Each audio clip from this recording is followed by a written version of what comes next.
ఒక్కొక్కరిని పిలిచారు, ఓన్లీ గెలిచిన వాళ్ళనే కాదు, ఓడిపోయిన వాళ్ళందరినీ కూడా 16 మంది ఎంపీలను పిలవడం జరిగింది. ఇక్కడ ఎందుకు ఓడిపోయిన వాళ్ళది ఎలా ఉందో నాకు తెలియదు. ఓటమికి గల కారణాలనే వాళ్ళు విశ్లేషిస్తున్నారు. మాకు కూడా ఉన్న 7 నియోజకవర్గాలలో ఎక్కడ తక్కువ వచ్చింది, ఎక్కడ ఎక్కువ వచ్చింది అట్లా డీటెయిల్గా అడగడం జరిగింది. ఎందుకు ఓడిపోయినారు, కొన్ని చోట్ల ఎందుకు మెజార్టీ తగ్గింది అని అడగడం జరిగింది.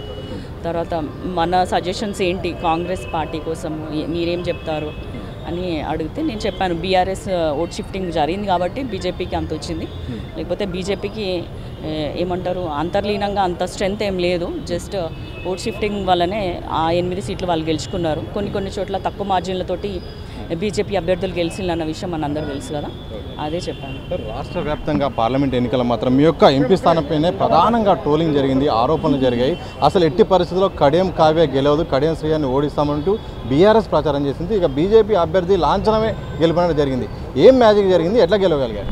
మ్యాజిక్ ఏం లేదు. ఒకటి, కాంగ్రెస్ పార్టీ చాలా బలంగా ఉంది. అప్పుడే మన కాంగ్రెస్ ప్రభుత్వం కూడా 5 పథకాలను ఇంప్లిమెంట్ అప్పుడే స్టార్ట్ చేశారు. రేవంత్ రెడ్డి గారి మీద నమ్మకము, కడియం శ్రీయర్ గారికి ఉన్న మంచి పేరు, ఇవన్నీ పనిచేసినాయి. కార్యకర్తలు అందరూ కూడా మా అమ్మాయి అని చెప్పి ప్రతి ఎమ్మెల్యే నాకంటే ఎక్కువ కష్టపడినారు మా 7 నియోజకవర్గాలలో. అందుకే మా మెజార్టీ ప్రతి చోట 30,000 40,000 వచ్చింది.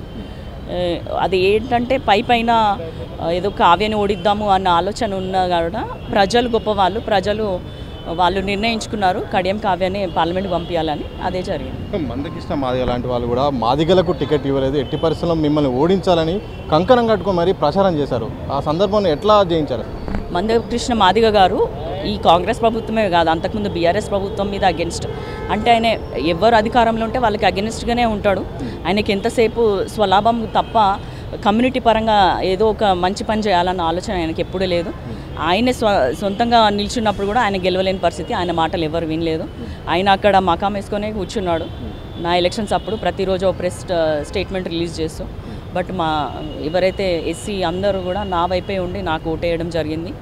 అందుకే నాకు 2,20,000 మెజార్టీ రావడం జరిగింది. ఆయన మాటలు ఎవరు విశ్వసించలేదు.